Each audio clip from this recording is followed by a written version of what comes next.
Bokertov, nous sommes le 2 février 2021, c'est l'heure de la revue de la presse et des médias israéliens en direct de Jérusalem sur Studio Kalita. Oui, on retrouve donc Daniel Haïk à Jérusalem, la lutte contre le coronavirus au cœur de l'actualité. Et ce matin, c'est une donnée plutôt effrayante dont vous nous faites part, Daniel. Oui, Lana, et cette donnée, on la trouve en manchette du Yediot Aharonot. 1444, c'est le nombre de décès de la Covid-19 recensés uniquement pour le mois de janvier en Israël. 1444, c'est aussi le tiers des décès enregistrés depuis le début de l'épidémie en Israël. Et cela signifie qu'en moyenne, l'État d'Israël a recensé durant ce mois 46 décès par jour. Et ce matin, le Yediot Aharonot nous brosse des portraits certes succincts de ces victimes de l'épidémie. Amir Oren, qui fut adjoint au maire de Nazareth-Élite et qui est décédé à 68 ans, de Ronit Rosenstein, 60 ans, de Carmiel, de Yaakov Ben Sion, 54 ans, de Kiryat Shmona, pour ne citer que. Et le célèbre journaliste israélien Nadav Eyal commente d'ailleurs avec une certaine colère ces données dans le Yediot Aharonot. Oui, le public en a assez du confinement, écrit-il ce matin dans son journal. Les politiciens, eux, ont déjà les yeux rivés sur les élections et cela rend la situation plus fragile que jamais. Nous avons besoin, précisément maintenant, d'un leadership capable de déterminer ce que l'on peut rouvrir et ce qu'il faut conserver fermé, écrit-il ce matin. Le Israël Hayom, lui, consacre sa manchette justement à la sortie de crise, à cette fameuse sortie du confinement qui sera débattue demain en Conseil des ministres. Les propriétaires de magasins exigent la réouverture de leur boutique d'un seul coup et ils avancent un argument de poids. Si seulement une partie des magasins sont ouverts, plus de gens s'y précipiteront. Si tous les magasins et les centres commerciaux rouvrent ensemble, alors la densité sera moindre et les risques de contamination également. Quant à Ran Reznik dans le Israël Hayom, Ran Reznik qui est le spécialiste médical du journal, il s'insurge contre le ministère de la Défense et contre Benny Gantz en particulier qui a forcé le ministère de la Santé à sortir le pays du confinement ce vendredi et ce au lieu de lundi prochain comme cela a été prévu initialement. Et ce matin, le quotidien gratuit Israël Hayom informe ses lecteurs sur la vaste campagne de vaccination. Oui, et c'est apparemment nécessaire parce que de nombreux Israéliens s'interrogent sur l'impact des variants britanniques et sud-africains sur l'efficacité du vaccin de Pfizer et le journal fournit d'emblée une donnée encourageante. Plus de 1,3 million d'Israéliens ont déjà un passeport de vacciné, c'est-à-dire qu'ils sont une semaine, voire même 10 jours après le second vaccin. 95% d'entre eux sont protégés, mais il y a des risques pour les 5% restants.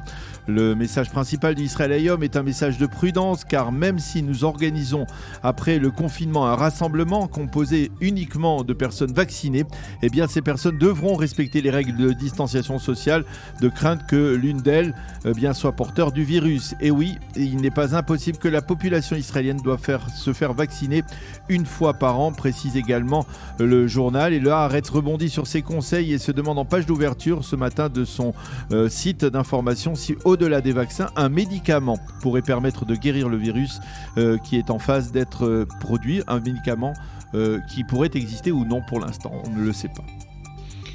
Et toujours dans le Israël Hayom, Daniel Haïk, ce matin, le journal consacre un vaste dossier à l'impact du virus dans le monde juif.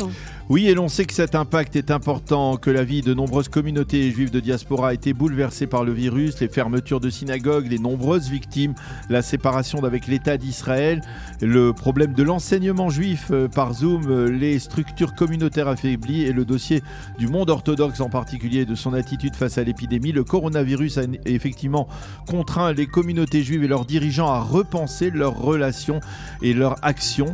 Et ce matin, dans cette double page très intéressante, le président de l'État d'Israël, Reuven Rivlin, écrit que cette période de crise doit nous obliger à plus d'unité entre Israël et le judaïsme de diaspora.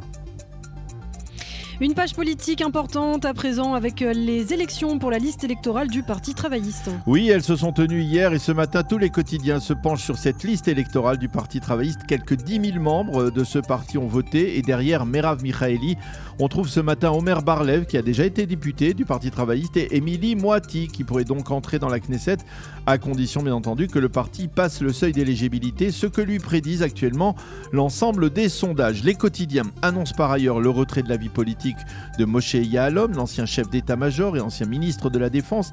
Et les observateurs constatent que la période n'est pas particulièrement propice aux anciens chefs d'état-major puisque Gabi Ashkenazi se retire aussi de la vie politique et que la situation politique de Benny Gantz est plus que précaire aujourd'hui. Les quotidiens rappellent que nous sommes à plus de 48 heures de la fermeture des listes électorales et qu'une fois de plus, Binyamin Netanyahou semble particulièrement préoccupé par la situation au sein du sionisme religieux où les petites formations ne parviennent pas à s'unir alors que c'est leur seule et unique chance de passer le seuil d'éligibilité et de venir en aide au Premier ministre au lendemain des élections.